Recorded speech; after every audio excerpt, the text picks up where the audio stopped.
Hello. Good morning, everybody. Welcome to the second day of the Hyderabad Literary Fest 2021. I must admit, this is one of the most vibrant virtual platform festivals that we could ever witness. Today, I am extremely humbled to be a part of this beautiful celebration. We are in conversation with one of the most reputed personalities, a former national spokesperson of the Indian National Congress Party, an ex-president of All India Professionals Congress. He's also the executive director, Dale Carnegie.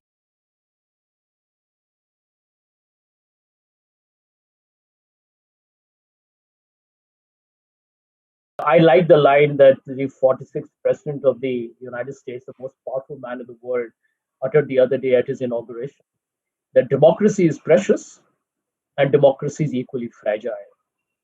And Manjari, for anyone who's been a discerning uh, watchdog of Indian politics over the decades, one will see that there has been a very imperceptible disintegration of our values, of our political and public life standards.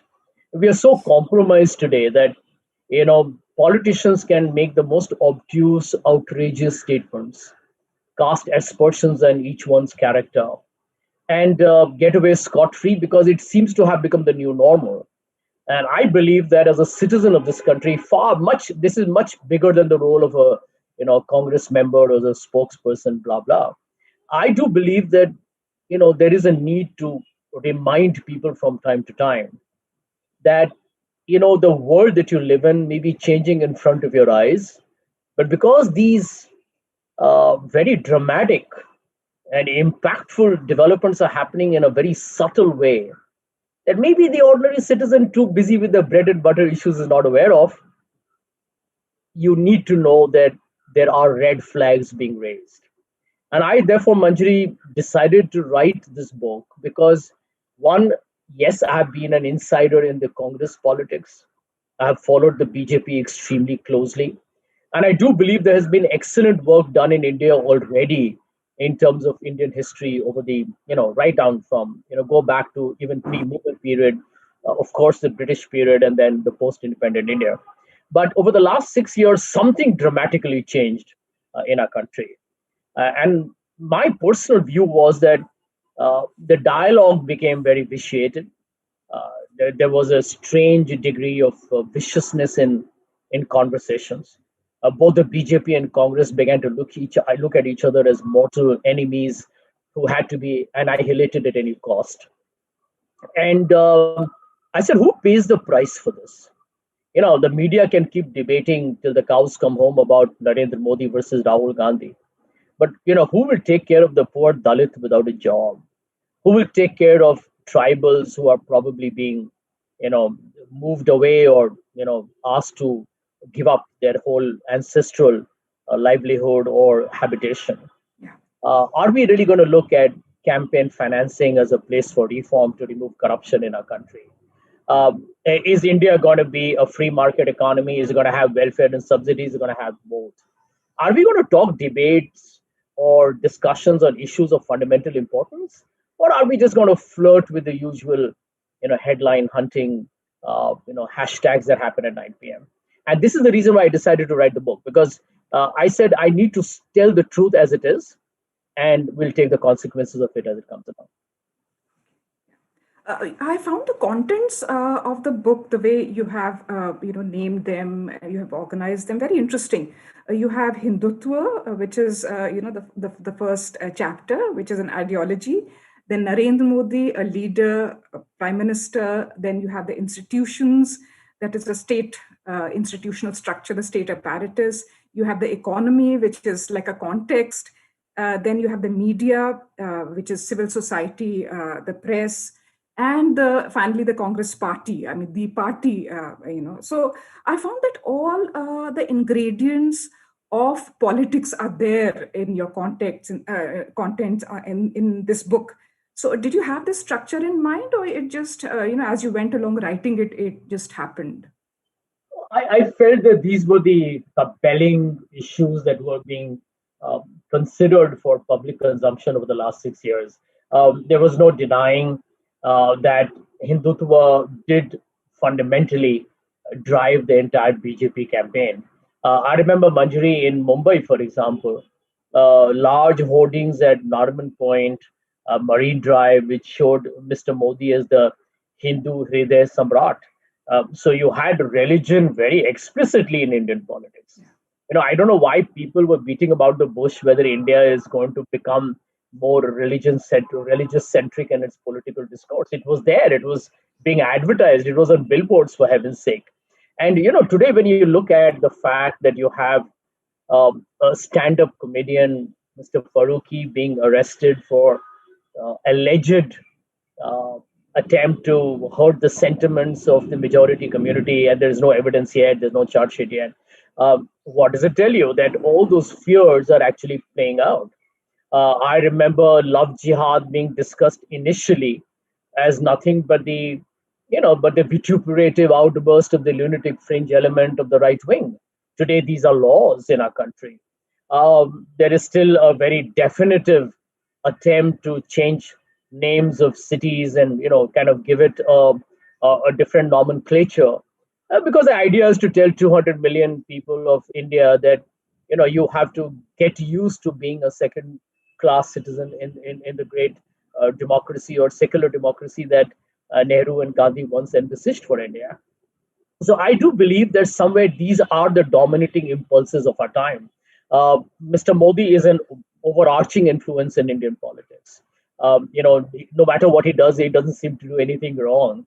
So despite the migrant crisis, a messed up economy, a coronavirus where we are still, I mean, we may have recovered to some extent, but India has been damaged the most after the United States of America. And, there is a lack of transparency, a lot of communal temperature in India. And yet, Mr. Modi remains the most popular choice. The economy, of course, everybody says this economy is stupid, but I do feel that is India really voting on issues of jobs? Are we really, the farmers issue may have grabbed national attention, but I want to see how India plays out going forward. It's the economy stupid doesn't seem to apply to India. I do believe, Manjari, the reason why I put media is because my party, unfortunately, hasn't understood political engagement through communication at all.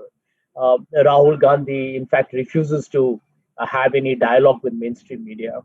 But the fact is, for all his faults, and there are many, Arnab Goswami is a manifestation of the plagues that kind of frankly influence Indian media. But the fact is that you still have to engage. Not everybody is bad, and you got to figure out the way, because mainstream media has been an instrumental factor in making the BJP look unassailable, or giving the image to Mr. Modi of being an absolutely insuperable hero. And the Congress as an opposition has to have a strategy for it, like it or not. That's the way it is.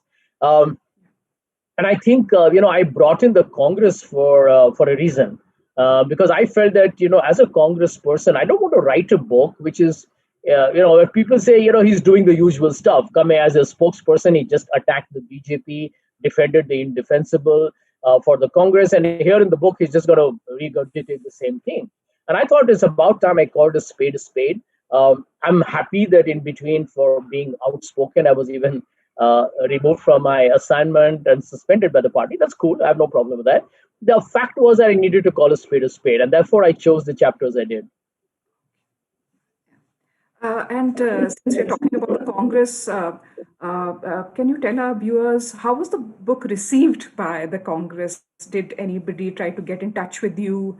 Did they try to address your concerns, your anguish about the state of affairs? So, can you tell us something about that? I mean, did anybody try to get in touch with you from the Congress?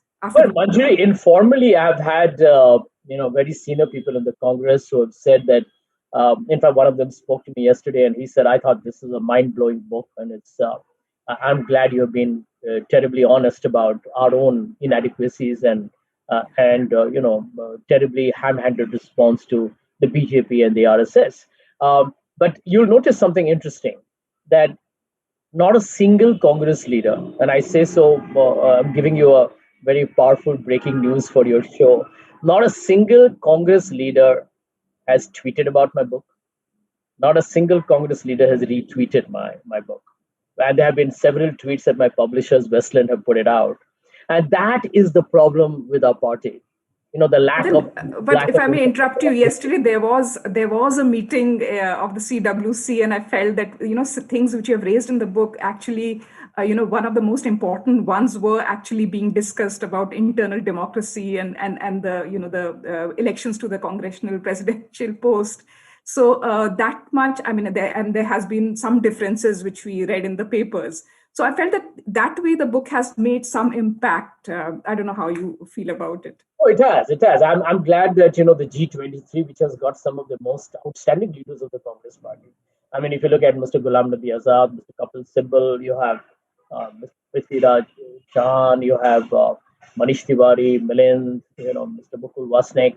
I mean, there are wonderful people out there, and I do feel that end of day, and there are several ex-chief ministers, so they're a formidable bunch of people, and I'm glad the things that one has spelled out in the book are being discussed. But the disappointing part is the outcome. Manjari, what is really disappointing from our point of view is if you look at the future, it's a Communist Party that needs to really drive the course of Indian politics, because we are the challengers, we are in opposition. As a government, Mr. Modi and Mr. Shah will do everything in their power, whether it is institutional or media capture or just aggressive propaganda, or Mr. Modi will campaign, or the social media will end up manufacturing its own news. But in a democracy, it's a dog fight, and typically the BJP is going hammer and tongs at creating the narrative that suits it to win elections. But the job of an opposition is to stop that, right? I mean, we have to stop the BJP juggernaut. And I do believe that by postponing the election of the Congress president to June, which will mean 2 years after your second consecutive blow in the Lok Sabha, you don't even have a leader. And I do believe that the Congress is abdicating its responsibility for fighting for the idea of India. This is not about just winning an election, for heaven's sake. I'm not saying that, it's all about winning a Lok Sabha or a state assembly election. You win some, you lose some. That can happen. But to not be able to robustly take on a government which has got many problems, terrible governance record, Indian democracy and constitution itself is being considered today as highly susceptible. I mean, this is the time for the Congress to be batting on the front foot. And therefore, I agree with you that the G23 has been phenomenal. I mean, they have all put their neck out. They are people I have huge respect for. But the fact is that there's also unfortunately for the Congress, if we have to defeat the BJP, we'll have to reinvent, and we have to do it as of yesterday. And we are delaying it for reasons beyond my comprehension. I mean, my next question follows from what you said. Tell us, why does the Congress get stunned, or as one newspaper put it, mummified by these BJP attacks? I mean, Congress has a rich experience, a countrywide presence. It had a strong organizational structure. I mean, a lot of support. Even in defeat, it had a lot of support. The economy turned a new leaf under it. It was doing quite well, except the last year or so. So,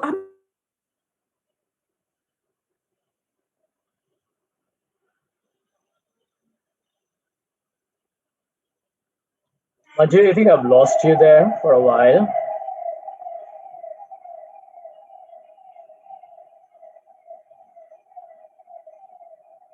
Manjari, I think I've lost you there for a while, but assuming you can hear me, my short answer to your question will be that the Congress needs to understand that end of day, uh, this is a very competitive space. And, we have not been able to highlight even our extraordinary achievements that we did in terms of the economy, lowering the poverty in India. We had 270 million people being lifted above the poverty line. And you'll be surprised, but the Congress doesn't even, frankly, even celebrate that extraordinary success.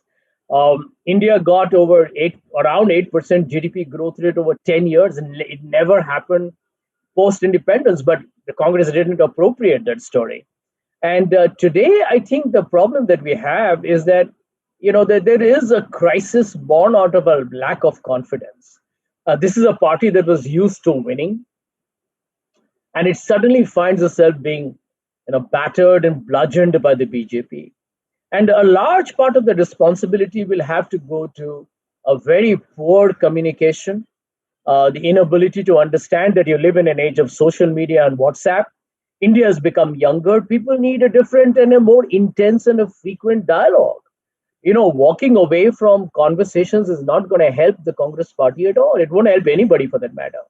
And I believe to protect Indian democracy going forward, we have to have a political party with a wherewithal, resources, experience, and pan India footprint to take on the battle. In India today, I meet people, whether it's from the corporate sector, the NGOs, media, authors. Many of them are deeply concerned about which way are we headed. And the fact is that, the farmers may be protesting and they are giving some ray of hope as to what can happen when ordinary people organize themselves to send a message to the government that your political arrogance will not work with us if we are not made stakeholders. The Congress needs to hit the streets. So we need to go out there and, kind of take up issues, whether it was CAA that seemed to be actually getting some direction. I do feel that until the virus happened, the government of the day seemed to be extremely anxious at what happened in China. The fact that it forced Mr. Shah to talk about an electric current tells you that it was definitely making a humongous impact. And I do feel that the Congress party needs to get India back to understanding the importance of protest. And I'm talking about peaceful protest. We're not talking about, a revolutionary, violent uprising. Nobody in the right senses will ever say that. Everybody's talking about peaceful protest, the Gandhian form of protest, the way it was done by India once upon a time during the freedom struggle. And in a great number of ways, I mean, I go back to my initial point, Manjari, that if India has to ensure that its writers, intellectuals, artists, filmmakers all have independence, then we got to work collectively together. And the Congress has a role to actually question the BJP much more than what it has done. I'm very concerned with what happened with the Tanishq commercial, a social harmony TV commercial, and we have anger and hate against that. I mean, it's ridiculous. You find today that TV, OTT series coming on different Netflix or Amazon Prime and whatever, you find that they are being harassed today to say, change your content. Why? I mean, you see that happening in broad daylight. I believe there's a case against Mirzapur for apparently offending or hurting somebody's sensibilities or destroying the reputation of Uttar Pradesh. Has India become so thin skinned that now we are not able to even listen to any criticism? And I do believe, Manjari, that tomorrow you criticize Mr. Modi or somebody else criticizes the BJP. Does anybody become Pakistani? Do we become traitors? I think this, what I call is a polarization that is being done, where it's either you're with us or you're against us. That famous George Bush words of 2001. I think these are deliberate. They are very malevolently planned. They have a malicious game plan, and the idea is to tell you that, listen, if you criticize the government, you're damned. And therefore, my biggest worry is that people in India are already practicing self-censorship. The Congress, for example, is itself not speaking up on issues as it should. And I do hope that we will change the game going forward. Yeah. In fact, that's something which is an all-round concern, and you pointed out in your book that liberals, people who believe in Nehruvian values and ideology, are quitting family groups, quitting their school groups on chatting apps. And you see that this is a microcosm of the larger withdrawal of the liberal voices from the public spaces. Um, that's what is something which concerns us all. This question of censorship, and do you think it's still growing, or with the recent protests, the student movements, we see a new kind of descending up is owning all these and still is sort of very passionate about protest and dissent, and it's very committed to it. Do you think that new change is coming, or we don't see that change at all, So, and Manjari, it's I do something believe, which is I do believe, Manjari, that there is a great fear of institutional harassment in India. And democracy usually dies, as Washington Post says, in the darkness without you knowing. But when it begins to die in the daylight, as I've written in my book, then you need to get extremely, extremely paranoid, if not altogether frightful. See, the reason is that you know FIRs, defamation suits against people who speak out, trolling and harassment on social media, threats of rape and violence against women journalists. Um, these are all very dangerous exhibitions of a society that is becoming terribly intolerant. Now, what happens is that the only way that this will go out is when political parties show that they have the spine to stand up to it. Now, I do believe that, yes, you're right, that there are individuals who are putting their neck out. But, that cannot sustain for too long. And, for a sustainable fight back, there needs to be a more organized, determined, resolute respect for democracy that must be visible in the way we actually take on the government when they are wrong. I really don't see that happening. And you see, the worry that you have in India is that the three critical arms of institutions that are meant to protect our democracy are now being questioned. Whether it's the media, independent media, law enforcement authorities, whether it's income tax, CBI, police, enforcement directorate, and you have, of course, even judiciary, where people are now beginning to raise eyebrows, saying, "Why has the judiciary not, responded to certain habeas corpus petitions? Why is it still silent on electoral bonds? Why nothing on the CA and Article 370?" These are valid points. I mean, we can't ignore it. I mean, I don't think criticism of the Supreme Court is a blasphemous act. I mean, it's a democracy, right? We have a right to question anybody. And I do feel that people today, the ordinary citizen in our country today, is worried about this gradual, what I call is a debilitating institutional strength in our country. And that makes an individual, no matter how determined they are to fight, very vulnerable. Because where do you go? If the state comes after you, where do you go? So you can only fight if you believe there is protection.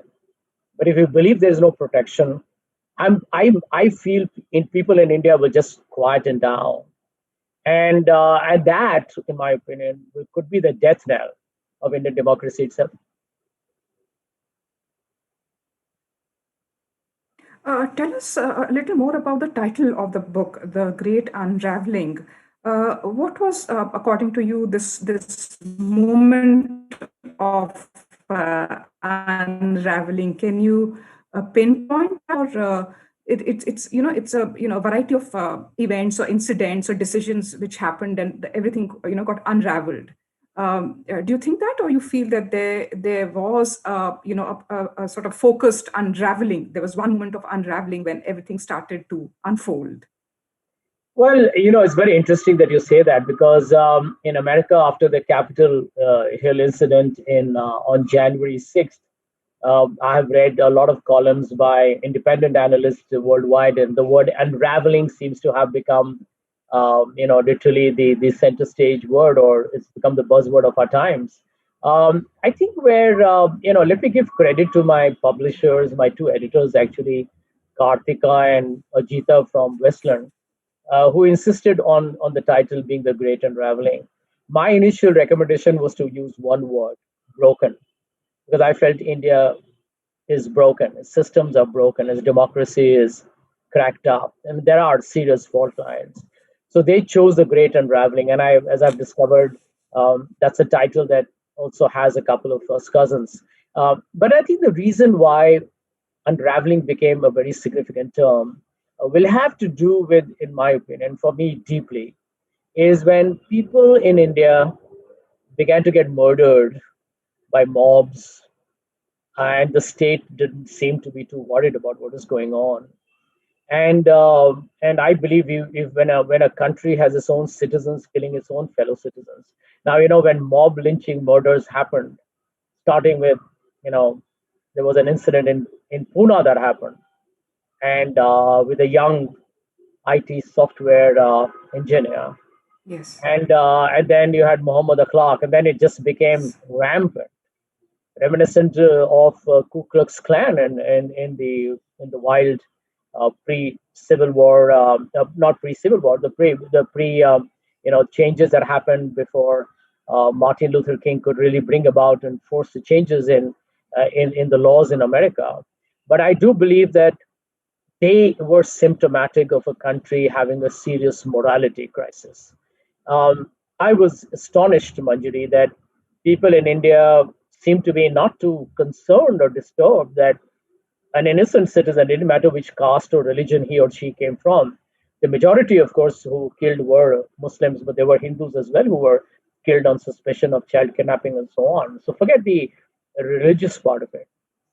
But the fact that we could indulge in such, you know, ugly violence against our own, and the state is not protecting people. You had this extremely disconcerting photo where a very popular, uh, extremely well qualified ex McKinsey, ex Harvard minister garlanded a lynching accused publicly. These were very, very grave manifestations of concern for India, I felt. And therefore, unraveling. Forget the economy. And I do believe that the economy tumbled, yes, but institutions collapsed. And ultimately, you live in a society. We don't live in an economy of GDP and FDI and GST. We live in a society of Yes. tolerance, of love, of compassion, of forgiveness, of oneness, Yeah. of inclusiveness. And if India can't respect that, then we are unraveling. Yeah. Yeah. Uh, so, I mean, just sort of continuing with what you said now. I mean, where do you think politics is headed? And I'm asking your views as as an internal critic of the Congress Party. And you haven't joined any other political party. I mean, so many dissenters went out parties. But you still seem like an internal critic. So where do you think politics is headed now? No, Baju, I think 2021 is going to be a very eventful year for Indian politics. Actually, ask any politician, any analyst, every year they tell you this year is the most crucial. But if you look at last year, the pandemic and whatever happened, I mean, it clearly has destroyed lives. I mean, you have the MSME sector, which has got a negative balance sheet. The informal sector is disrupted. It started with demonetization. It hasn't really recovered. There are issues, very serious issues. Healthcare is a big issue. Education continues to be very poorly invested in India. So there are fundamental challenges that India has. Well, these are crucial to where politics will go tomorrow. But when you look at the fact that what is happening in West Bengal, for example, and you see how the BJP is today really upping the ante there in West Bengal. West Bengal is looking, in my opinion, to be a laboratory for a very serious treadmill test for India's social Yeah. harmony. You have a very resolute TMC under Mamata Banerjee, and you have the BJP that believes that it needs to capture the frontiers it has never had before. Now you have Assam, Yeah. where we all know that the CA and the NRC and the NPR's origins are there from the state of Assam, a very complex, state for its given its history and the infiltration and immigrants from Bangladesh that happened, and and you realize that these are all tinder boxes. West Bengal and Assam are tinder box, and then you have Kerala in the south. You have Tamil Nadu, where again, it's pretty much up in the air what can happen. But these will determine to a great extent where politics moves. And in my opinion, if the BJP were to continue its remarkable triumph at the hustings, it will become virtually unstoppable in 22, because then you have Uttar Pradesh and Uttarakhand and very, very big states coming up for elections. And I think it will be critical for the Congress and the opposition to figure a strategy to stop this. I believe there are unusual alliances happening, like Congress and left coming together in West Bengal, and competing with each other in Kerala. But the BJP is increasing its national presence across South India as well. And technically, no matter how opposed you are to the BJP, they have a fundamental right to do whatever they want to do. And if they're able to somewhere make an impact in Kerala and Tamil Nadu, and they've done reasonably well in Hyderabad already, I think politics could change dramatically. Therefore, I think it all depends upon how well is the Congress party able to, kind of become the fulcrum of an opposition alliance. And it doesn't matter what ideological or they don't have too many ideological issues, but they have political differences for sure. But if the Congress is able to put up a good front, the BJP can be stopped. If not, I do see the BJP becoming even more deeply entrenched in Indian politics. And we might be headed for a single party democracy like the Congress once had. The difference is that the Congress was, for the largest part of its life, barring a brief emergency aberration, has been intrinsically a secular democratic party. We have had faults, but I wouldn't discredit my party for being, it's never been communal and so on and so forth. It may have played its vote bank, but it's never been communal. And I do feel that it's for the Congress to stem the rot. You also say in the book that RSS has hit upon a winning formula, a formula which combines this talk about the Hindu Rashtra agenda, and also, combine that with a moral high ground of being nationalistic, and with that promoting, promoting majoritarian interests and cultural hegemony. So can you elaborate upon that for our listeners, for our viewers? Manju, in my opinion, India doesn't need to be officially declared into a Hindu Rashtra.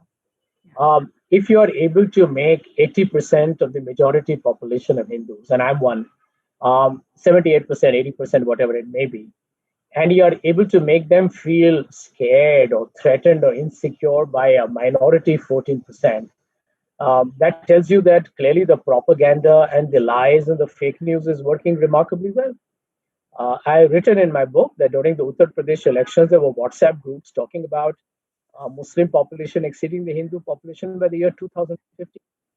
And there are, by the way, enough well-educated people in urban India who believe this kind of ballooning. So it's a fact, it may appear as, a lot of rubbish to or, kind of gibberish to others, but these are things that are finding a lot of popular buy-in. And, what the RSS has done is that it has helped the BJP's muscular nationalism to get a foothold. So the RSS goes around doing its little social service, its door-to-door campaigning, pushing the saffron agenda. And, it combines the propaganda with, some degree of social engagement. That's the way the RSS has always operated. You look at the change in textbooks, for example, the quiet distortion of history. Ultimately, like it or not, I mean, everything that Mr. Mohan Bhagwat says today is a national headline. Even if it's the most banal statement, it becomes a national headline. So you have the BJP doing the Kashmir is now ours, it wasn't before, that kind of a line. We and next Kashmir, but for heaven's sake, Kashmir was always a part of India, wasn't it? Right? So I mean, this is how they changed the narrative. Um, uh, bringing up Pakistan and every issue because it feeds into this element that everyone here who's not a Hindu is a potential threat to India's future. These are all very subtle plays the BJP does. I mean, why do they target minorities when there are people commenting on, or Mr. Modi himself said, I can judge who the perpetrators are by the color of their clothes. That's a fact. Why isn't Iftar being celebrated in its good old tradition by India's Prime Minister, as it used to be in the Rashtrapati Bhavan once upon a time? So there is, in India, a lot of dog whistle politics. I think the BJP is using the bully pulpits to great effect. And no matter what they say, it becomes a headline because the media is with them. So it's a challenge, it's a long fight, but I remain, Manjari, very optimistic that the Congress will reinvent itself. It is doing so in slow motion. I hope it was a little fast forward. But people like us are not going to let the party go into a slumber anymore. We're going to fight tooth and nail. I'm not joining any other party in my remaining political career. But I'll be there to be a watchdog on Indian politics and democracy, because I believe we need to put our neck out. We need to fight. Otherwise, it will be the tryst with destiny will probably never happen. One last question before Aishwarya comes in with the listeners' questions. You talk in your book also about the youth, the younger voters. Driven by, you say, mall, multiplex, and mobile. I mean, the current generation. So, but we also see that it's from amongst these young voters, the youth, that the strongest, the most passionate dissent is coming, whether we talk about the FDI protests or University of Hyderabad or JNU or Allahabad University. So, I mean, we see these two currents, while one side there is mall and multiplex and mobile, but also very passionate, very committed protest, which is coming up from the students. What do you have to say about that? Can you elaborate a bit from No, your Manjari, I think the problem, good question. I think, Manjari, the problem is that there is no longer a centrist um, ideology that India seems to have. Now, I agree with you that if you look at JNU, Aligarh Muslim University, and you have pockets of fight back happening even in the IITs and in University of Hyderabad, in Madras, and so on. But the fact of the matter is, how can we ignore what happened in the early part of last year when you had hoodlums, students, by the way, belonging to the ABVP, who went and attacked JNU in the night, and with brazen confidence and belief that no one will touch them. And you'll be astonished, but many people, despite the fact that JNU is an august university, has produced some of the best minds in India, and there are many liberals amongst India's youth. Please remember that on the other hand, in Delhi, it's the ABVP that wins, and it's a pretty militant, aggressive student body. I mean, Delhi's got students from all over the country studying this, an eclectic mix, and you find that the Congress is not winning, no other party is winning. ABVP is winning there successively, and that is a sign of the other side of the story. So I agree with you that yes, the students will always, or the universities will always be a voice of reason and protest, and they'll be rebellious too. Hum Dekhenge was sung in many campuses last year, but the truth remains that there is also a contra side that is now a lot more militant, a lot more violent, and is probably capturing the public imagination. Mr. Modi's success, in my opinion, is built upon the fact that India's young back him today, whether it's for the economy or his dream of a strong India, muscular India that can take care of China and Pakistan, whatever. The fact is that Mr. Modi seems to have inspired the youth much more than a Rahul Gandhi or any third party leader. And I do believe that to that extent, India's young, if they watched less of Republic TV and some crazy TV shows, and spent their time reading history, understanding India better, I think India will have bigger hope and better hope. Thanks, Sanjay. Now over to Aishwarya. Yes, thank you, both of you wonderful people, for such a wonderful conversation. I would like to take a moment to apologize to the audience for the technical glitches that they have experienced in the beginning of our conversation. Perhaps they have missed a slight part of your introduction, but I guess two reputed speakers like you do not need an introduction. And by now, they are very much in pace and in line with the conversation. For Mr. Sanjay Jha, I would want to now get into the questions round. We do have 2, 3 questions to ask you. So from Mr. Arun, he says that, Mr. Jha, if the work is done and you believe that it is important, why does one need to celebrate it in a visible format? Well, I do believe that one of the things that we need to recognize in modern governments and modern democracies is that it is not enough to do what you're supposed to do or what you did wonderfully well. Well, you need to share that. You need to kind of talk about it to your constituency, to the country at large.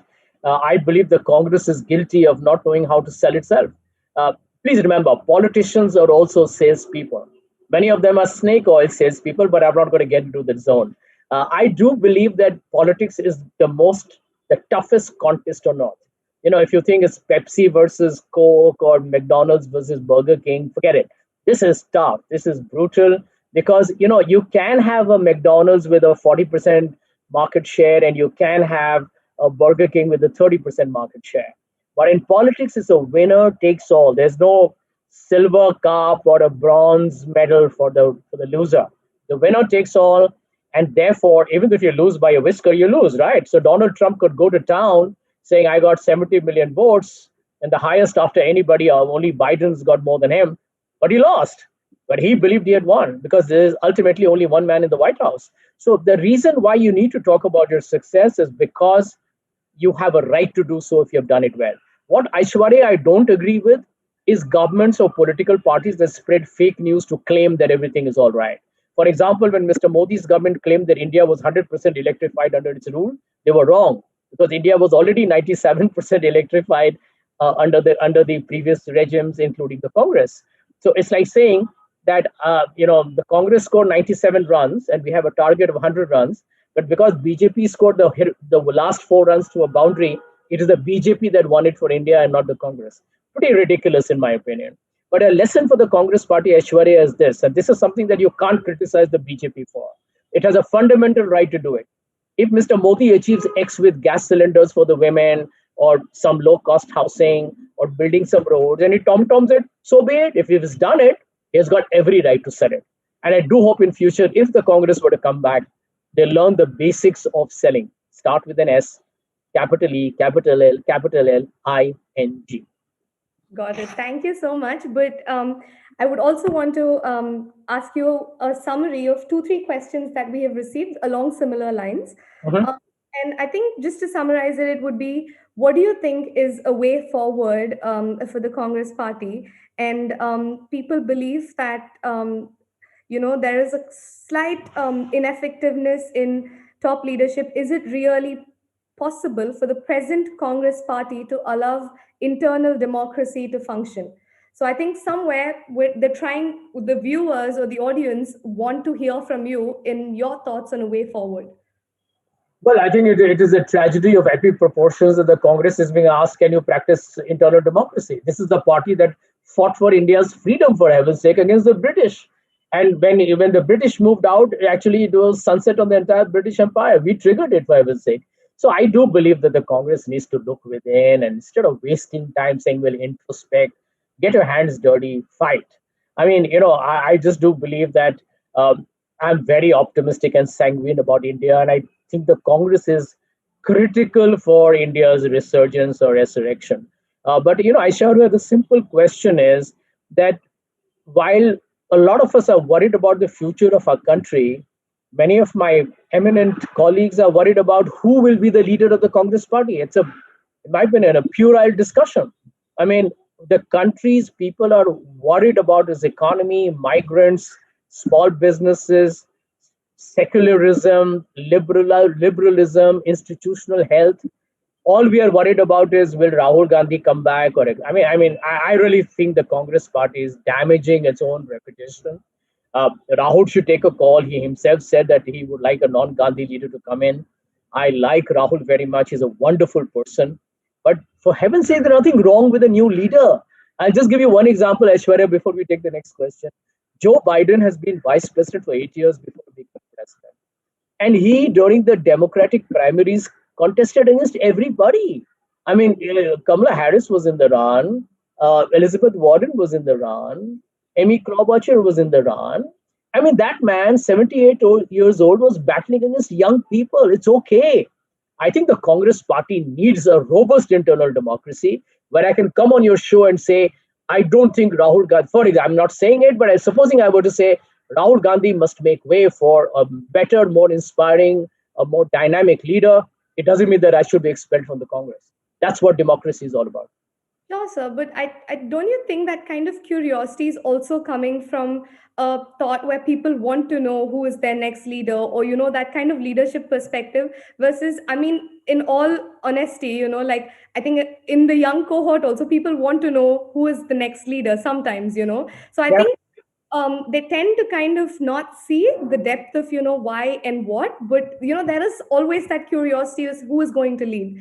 I think that's why Mr. Rahul Gandhi is I think so popular for different reasons. I mean, Do you have anything to say about that?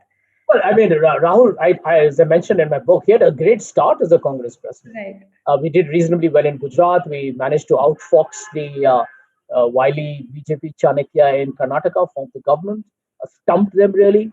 And we took three states away from the BJP. I mean, 6 months before the Lok Sabha, we won, Chhattisgarh, Rajasthan, and Madhya Pradesh. The Congress was on a high.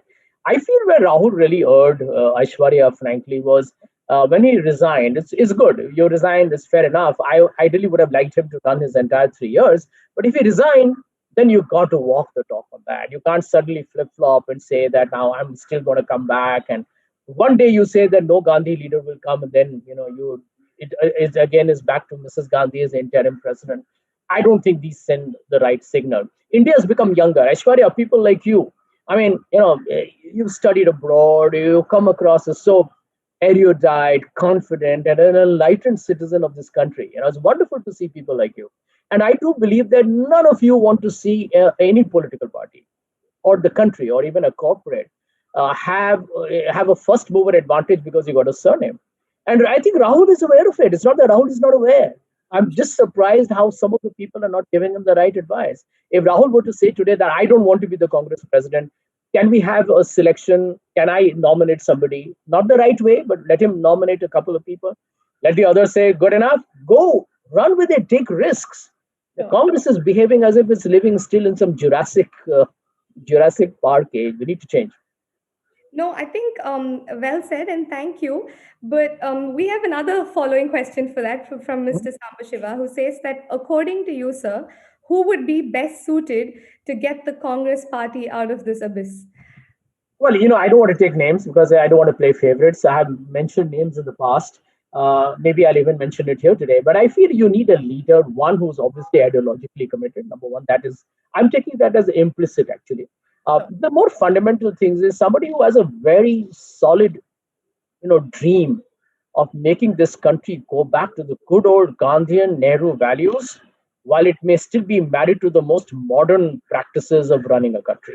So you do need someone who understands technology, communication, leadership, foreign policy, and most importantly, how do you really remove inequality in India?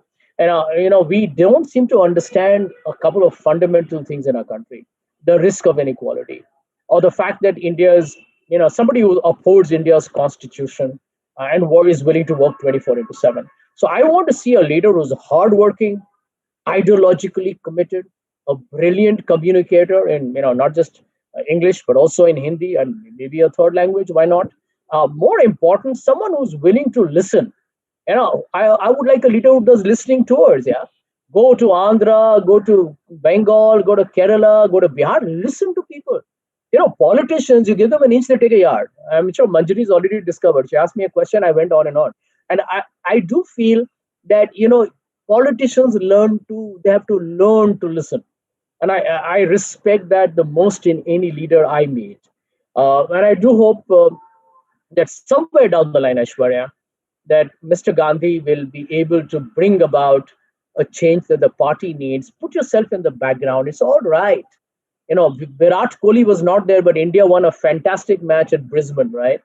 You had a team of players who were not even perhaps fit to play, and you won. I mean, believe in the impossible. The Congress is far too frightened of failure to take on the BJP. No, I think that's very fairly said. And I think with that, we would wrap up the questions. I must say, sir, that the politics of India is definitely going to be, shining in the near future with people like you who will always be watching out. And I think giving your great insights from time to time. So we definitely need these kind of insights. And I think it's also a great spirit of motivation for everybody going forward. So thank you very much on every iota of effort you've made in today's session. And Dr. Manjari, thank you very much for engaging this conversation so beautifully. Because if not for you, I don't think it would have rolled out in such a beautiful fashion. So I would like to conclude on that note by thanking the two of you. I just want to say one thing, Aishwarya, very quickly before you guys get off. Manjari, you are fabulous. You gave me so much of time. You asked me some very interesting questions, not the usual stuff that I'm subjected to. And I'm a great admirer of the kind of work you have already done. I mean, you're a powerful personality in your own right, and I think your contributions will be watched, and I'm sure will be very valuable for all of us going forward. Aishwarya, as I said to you earlier, I'll say it again. I am not trying to say this to flatter you, but you have a tremendous potential if you ever decide to become a political interrogator. Thank you. Thank you. Thank you. And thank you, ma'am. And Thanks so much. Thank you. I think it's really so nice that you've said such kind words, sir. It means a lot, and I think it's very encouraging as well. And to all our viewers and audience, thank you for joining us. And I really hope that you will be engaged with more and more amazing sessions at the HLF 2021. Thank you very much. Bye. And I take leave there. Thank you. Thank you.